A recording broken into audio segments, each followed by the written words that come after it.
Welcome back.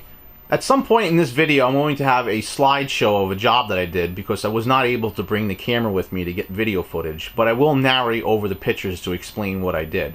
But basically the job entailed me installing a TV on the wall and assembling a cart for underneath the TV. And well, the story goes that I got a phone call on a Thursday night about 10 o'clock from the client who wanted me to be at his house at 8 o'clock the next morning. And while I have no job right now and I need money, I decided I would take him up on the offer.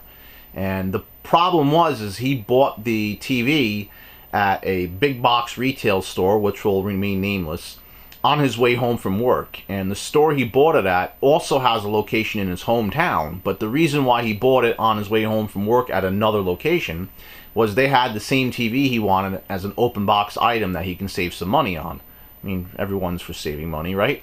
Well, the problem is he got it home and it was a great big crack right across the screen, which was just, horrible. And what it ended up happening is at the store, they must have got the TV as a return without the box. They wrapped it up in bubble wrap, slid it into a just plain basic brown box with no logos on it or anything like that. And at one point when they loaded it into his car, they asked him, do you know what side the screen is up or down on this thing? He's like, how should I know? You guys packed the box. Why would I know that? So either they laid it down on the screen or they received it broken and never tested it out. But either way, he gets it home and now it's broken. And to make matters worse, he doesn't think he can return it to the local store, that he has to return it to the one on his way to work.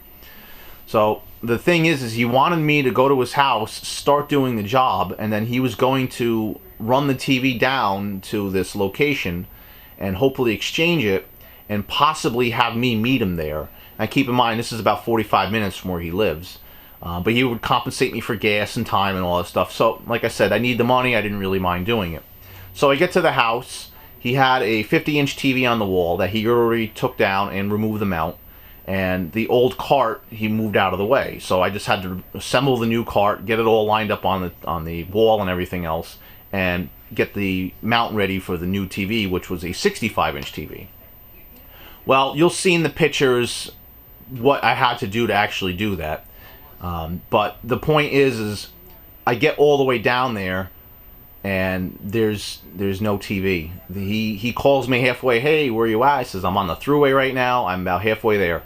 You might want to turn around. They don't have a TV here. The whole time I'm standing in line for customer service, they made it feel like they had something for me. By the time I got there to actually check in and talk to them about it, they went through inventory and found, actually, no, they don't have anything. They're going to ship it to me on a Tuesday.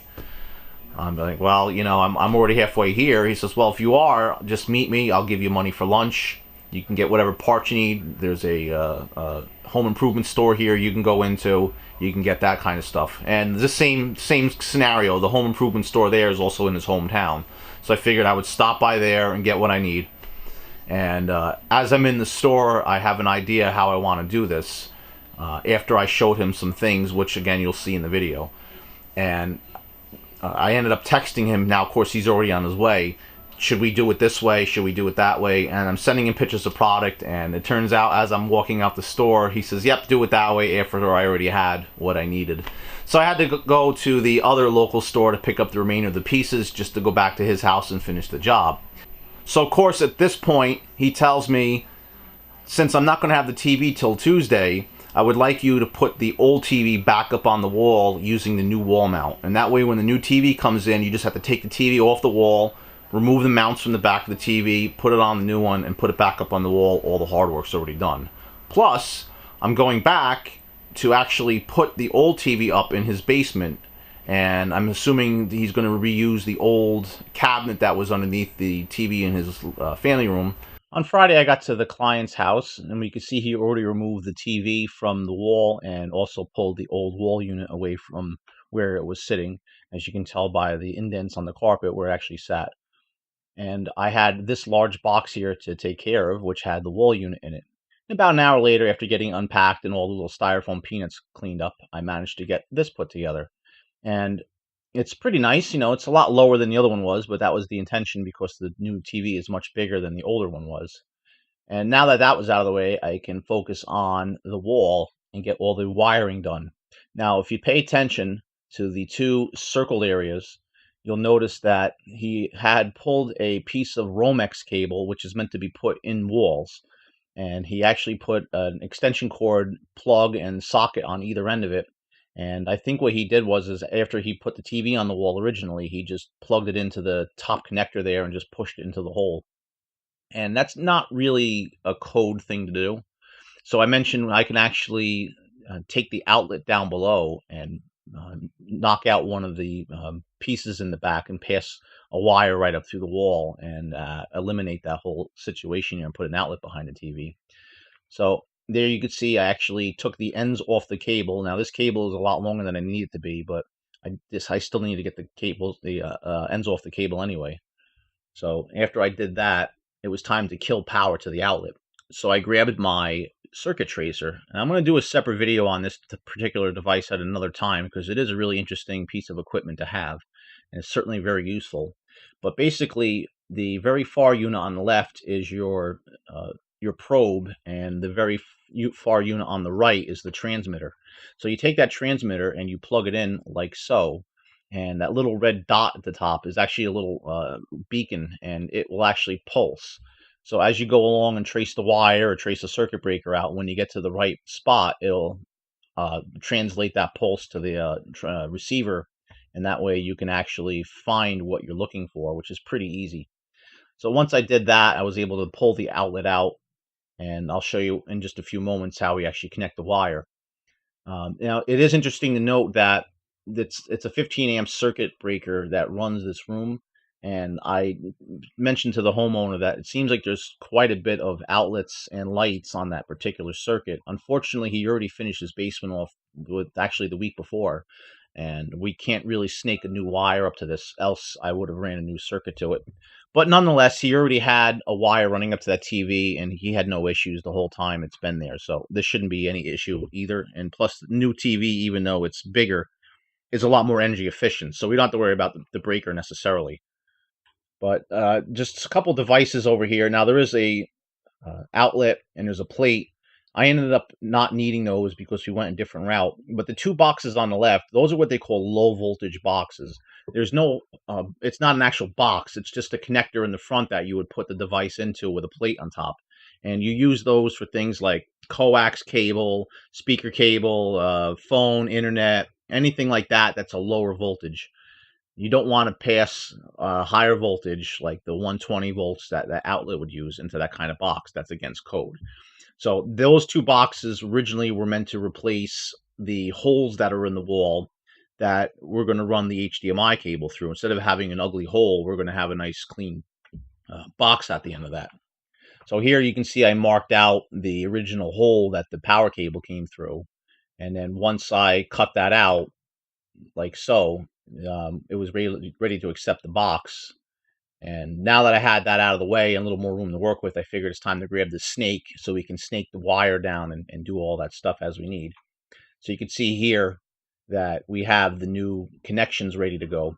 Now, if you look at the bottom of the screen, you'll notice on the very left there's a power plug, and on the very right is the coax connection. And then, like in a triangular shape towards the top there's where the original hole was.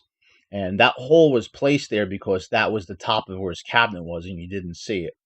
Unfortunately, as you'll see in future pictures, that the cabinet was lower than the original one, and you're not able to actually hide that. So we went a different route with this.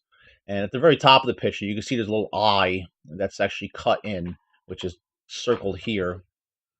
And that eye is actually where we're going to put the power plug. So at the top, we'll have power and then a spot for the data cables to come through. And then at the bottom, you can see where we have the outlet and, again, the data cables, I should say. So then looking at it, you can see I got the snake. Now, again, this power is completely dead over here. I tested it with my meter, so we don't have to worry about shorting anything out. This is an older snake that's metal. A lot of the newer ones now are fiberglass, so you don't have to worry about poking anything in there and getting zapped. But I knew it was dead. We already tested that all out before I went about doing that. But it's just very easy to fish it up through the wall. I removed a little orange box just to make it easier. And I just placed it in there. It wasn't really screwed in or anything like that. But that's basically what I did. And then I just pulled the wire back down from the top because it's easier to feed it through that wide open hole and pass it through the smaller hole that I knocked out of the box below, as you can see. Then all I had to do was just strip the wire back and trim the ends of it, insert it into the back of the outlet, and then mount the outlet, and that's pretty much done. And I did take a picture, and the homeowner wasn't home at the time, so I just texted them the picture and said, "Here is what it looks like. I think we should move that down." So obviously, I cut a new hole next to the outlet, so the outlet, the cable line, and the data connection there are all level with each other. And I mentioned, unfortunately, you already had the hole in the wall. And I offered him to patch it with the knockout that I actually cut out from the sheetrock. But since he didn't know where the paint was, I opted to actually just cover it. And what I ended up also convincing him to do was actually replace the original box idea we were going to do and go with one of these recessed media plates. And you can see it laid out. It has an outlet, a box, and the recessed wire, and that little D-shaped scoop thing to the very right is actually where the data cables come through, the HDMI and all that stuff. So it's a lot neater, and you don't have to worry about anything protruding from the wall behind the TV, especially since the TV is so flat. So then once I got that template mounted on the wall, and the top templates for the mount, the bottom templates for the actual panel, if you take close notice to the very right of the bottom template there, you'll notice there's a little bit of black sticking out. That's actually the hole that we had originally cut for the low voltage box. So once I had that ready to go, it was just a matter of marking it and cutting everything out. So you can see there's the new hole. The power cable's already run because we just left that where it was before. And there obviously is the power cable. Now the way this whole thing assembles, we strip the wires, but we have to put the box on first. And I left plenty of slack just in case later on you have to pull this outlet out to work on something. The outlet gets attached from the front. You mount it to the box, and then the box gets mounted to the back of the actual recessed plate. So everything is nice and neat there, and the screws that you see popping out, all you have to do is put this plate into position and then tighten those screws down, and a little clamp in the back will engage the back of the wall, and it'll become nice and tight. So you can see the kind of grander scheme of things. Now I got the snake back out again, and the black wire you can see sticking out of the wall, that's actually the HDMI cable. And it was a little bit easier just to snake it in through the top hole, even though we're not going to use that one out of the group on the bottom. But I figured if I could do that, I can pass my hand up and then grab the wire and pull it down through the bottom hole, as you can see. And it just got a simple white plate.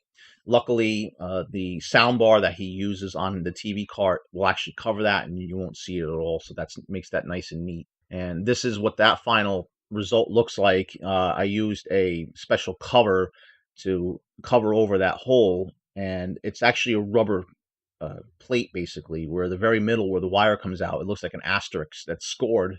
So when you pull that wire through, it basically seals up behind it, and it keeps everything nice and neat.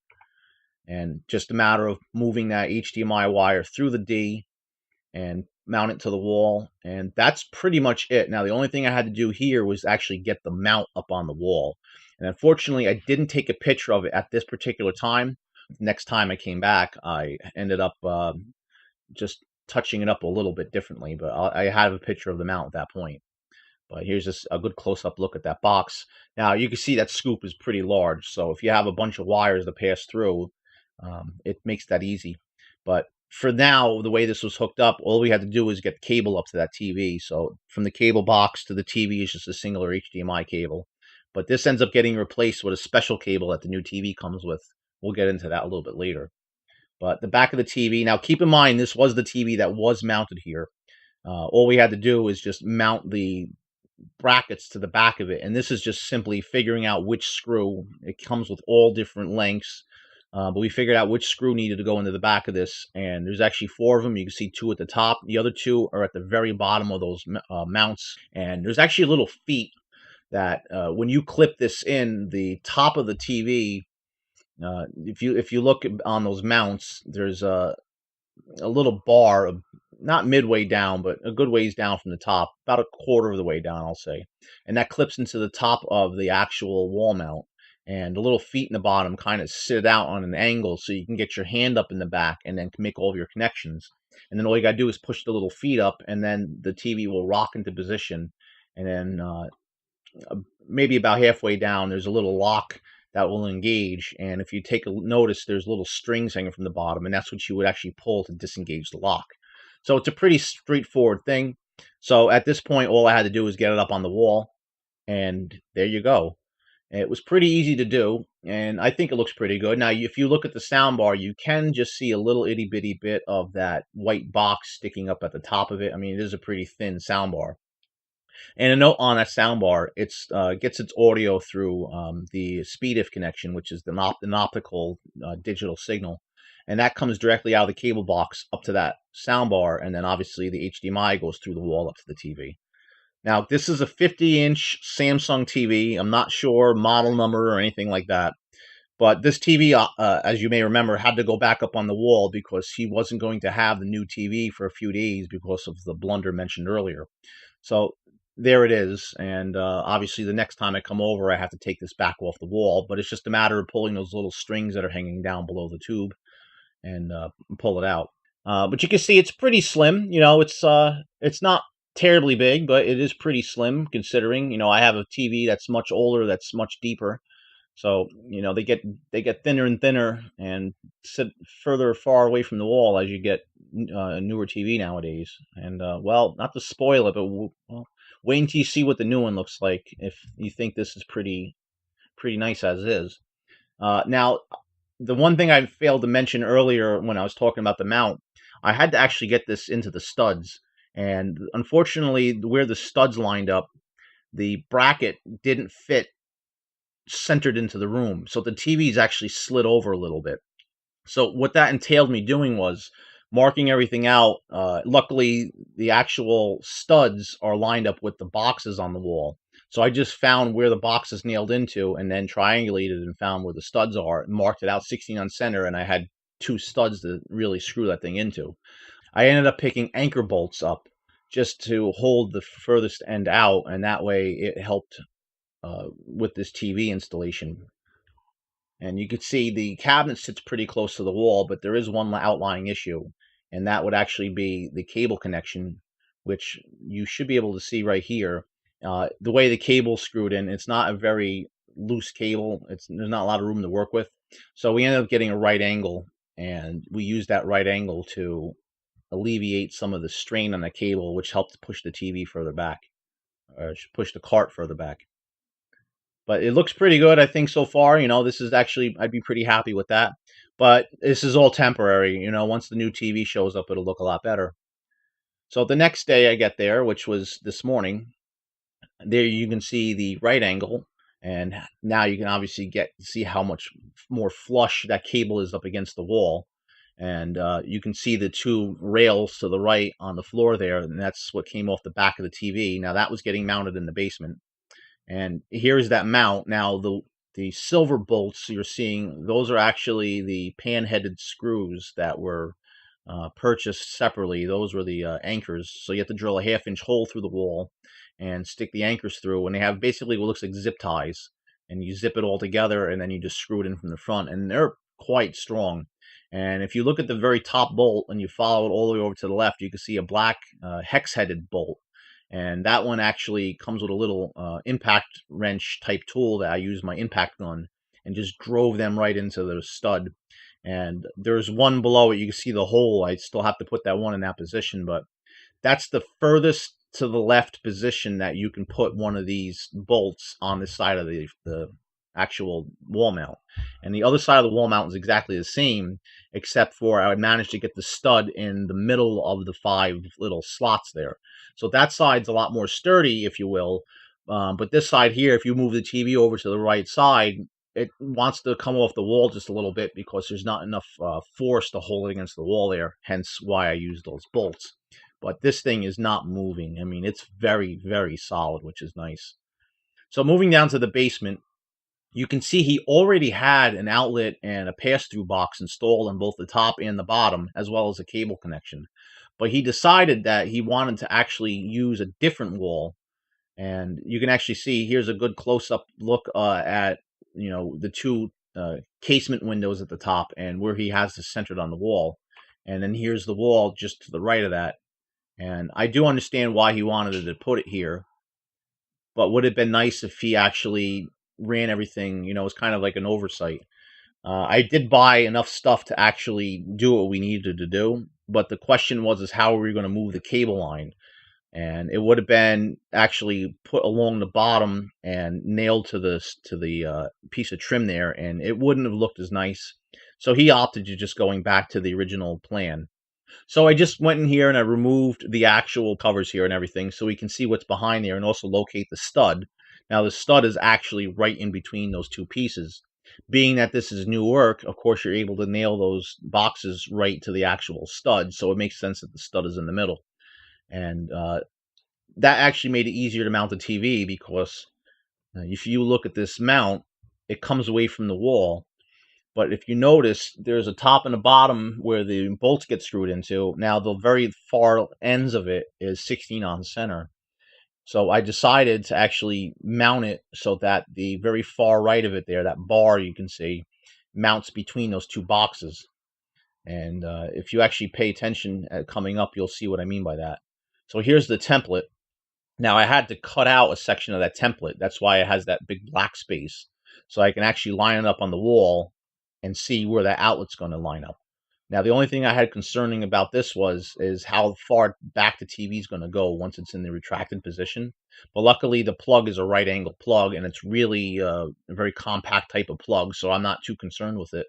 The other minor concern was actually being able to put the plates back on, but that's not a big deal. I get to that later. Now, unfortunately, I did get it up on the wall, the template at least, and he thought it should just move down maybe quarter inch. So as I did that, there's very strong tape on the back of it, and it took a little bit of the paint off.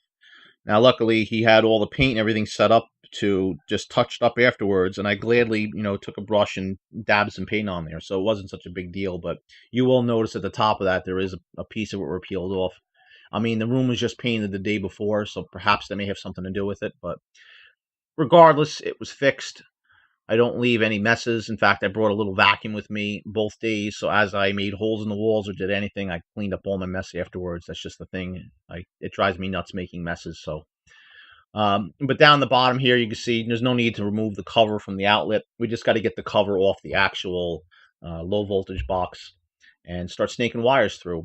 So you can see here, there's two HDMIs to go up to this TV, and then the component cables for a Wii.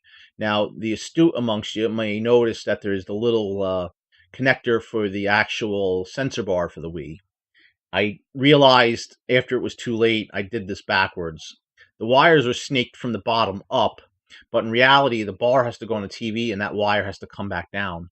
Now, luckily, there's enough slack in all these cables where I managed to pull it as far as I could after the fact, and actually ended up pulling those wires through the wall and just taking a singular cable and pulling it back in the other direction, just enough where I can grab the Wii sensor bar, and then I just pulled everything back through the right way. So I ended up correcting that afterwards, but not a big deal. And all you have to do with these wires is just wrap them nicely enough where it becomes smooth enough to pass through the wall. Now, I will admit I had a problem getting the snake through the first time because since this is a basement, the studs aren't right up against the concrete. There is a little bit of room in there for air. And what that entailed was I actually had to take my endoscope and tape it to the actual snake and pass it through the wall. And just instead of feeling for it, I was able to look for it. And then I just passed my hand up through the other end. And once I saw my fingers on the scope on my tablet, I just pulled it right through. It made it really easy. But there you can see all the wires pulled through. Sorry, the picture's a little bit blurry. And just like upstairs, we used the same kind of rubberized plate. There wasn't any need to put a recessed box back here. We could have, but he decided to go this route. And I don't blame him. It's not really a big issue, as you'll see later on. And there's the plate trimmed. All I did was score it from the backside. These plates have a little bit of a doming effect to it where they stick out from the wall, maybe an eighth of an inch. And that actual piece where it domes there along the four outer edges, I just scored it along that edge and just snapped it off, piece of cake. And you can see the fit was pretty flawless. I got that up there first try.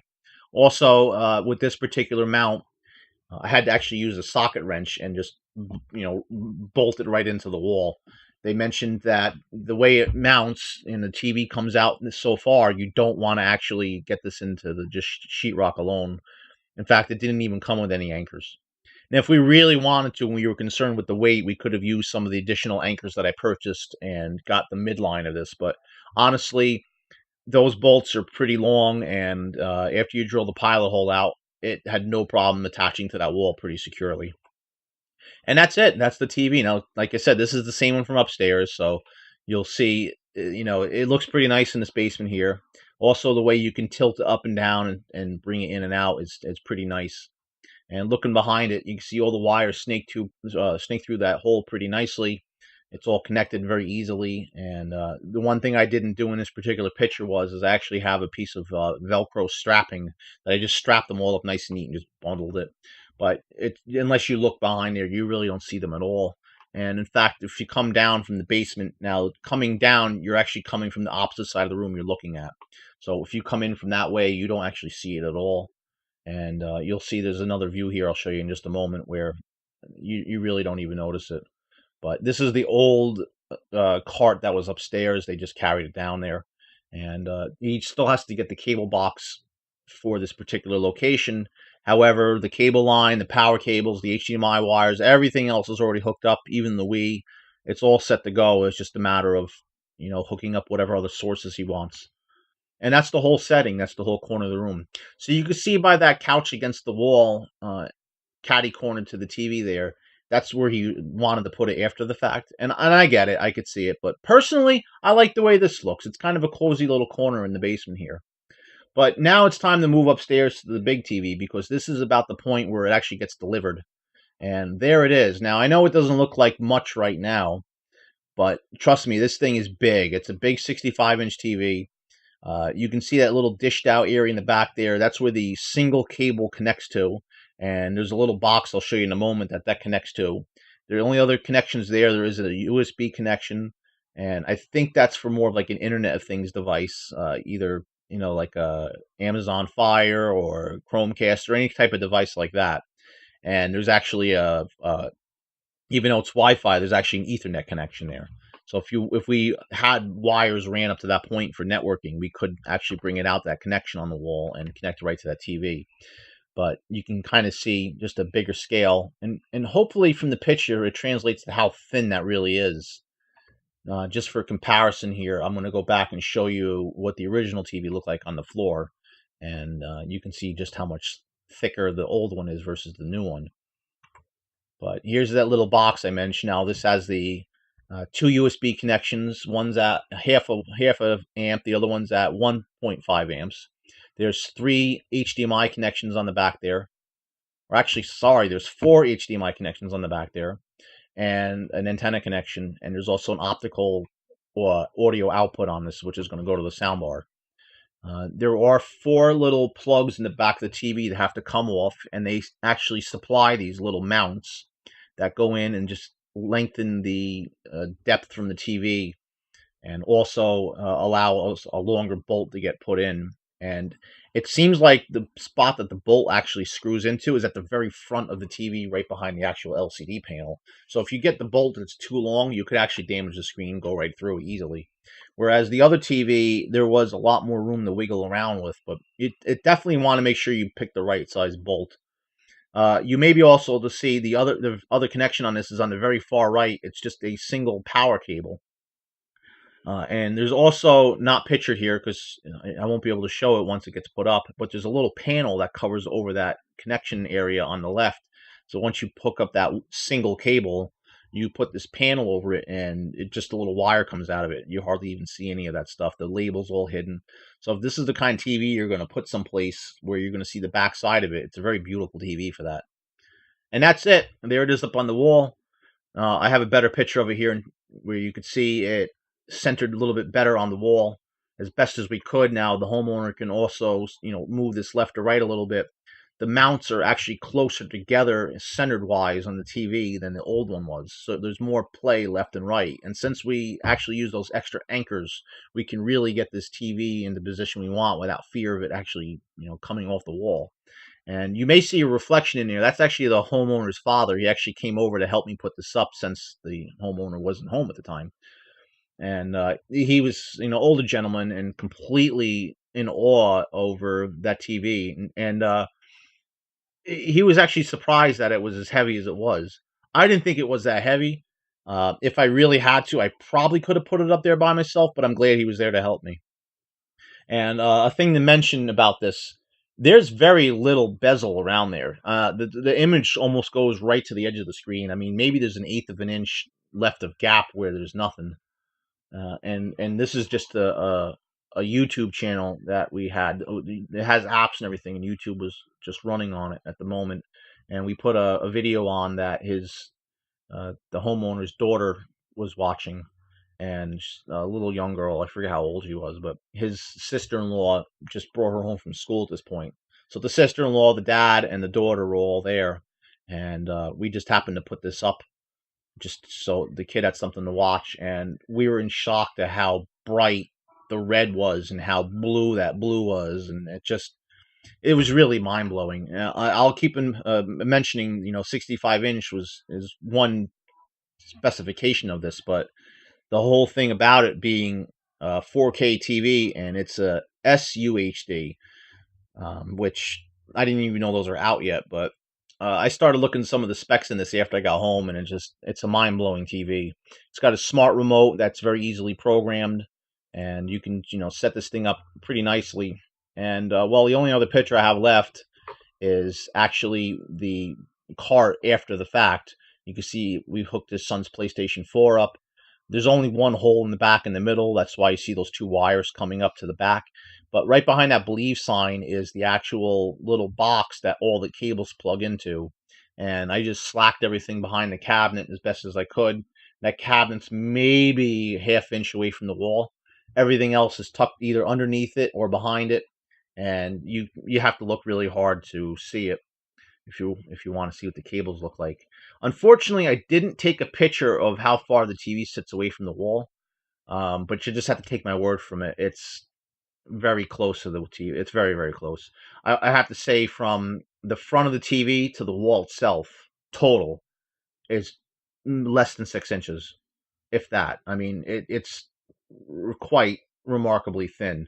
And considering that everything is down in that one box, that makes it really easy to connect stuff to. You just have to go to the box. You don't have to, shift wires behind the TV and move everything out. And it's gone are the days of fiddling around with that kind of stuff. So if you're looking for a new TV and you want to buy something pretty state of the art at a pretty decent price, I'm not going to say how much you paid for this, because prices are subjective. You can get it at one place and get, cheaper at another. And, considering he got this as an open box originally, I'm assuming when he brought the broken open box item back, they honored the price for a brand new out of the box TV. So I'll have to follow up with that and see if that's indeed the case. But if you have any questions about this particular installation, please don't hesitate to leave a comment below.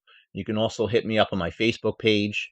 If you want a quote, if you're local to me in the Orange County, New York area, within reasonable travel distance, and you want a quote, by all means, definitely get in touch with me.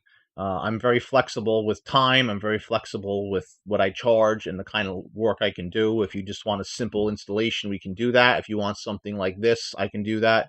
I have ones that are even more involved in this, with speakers on the wall and all kinds of stuff running around. All in all, for my own personal, just doing this for other people and everything, I'm pretty impressed with this entire installation. It came out great. I personally couldn't ask for a better installation job myself, honestly. Sometimes these things don't go without a hitch. I mean, I know I had a little bit of a snafu here and there, but as the grand scheme of the job went, it went very well. And the homeowner is extremely happy with me. As a matter of fact, I ended up doing another little job for him while I was there, since I had all my tools out, and it was just a matter of, just a quick electrical job. But as far as code's concerned, everything here is up to code, at least in, North America here. The low voltage wires are ran correctly. The high voltage stuff's ran correctly. The only thing I wish we could have done, and it's just hindsight, there's nothing we could have done about it after the fact, would have a separate circuit to this, just this system here alone. Not that it draws a lot of power. It's just ease of mind knowing that, if you're running other devices in the room, there's a lot of lamps on, or, he has a lot of hi-hats in the room, you don't have to worry about too much draw. Anyway, guys, I want to thank you for watching, and we'll see you next video.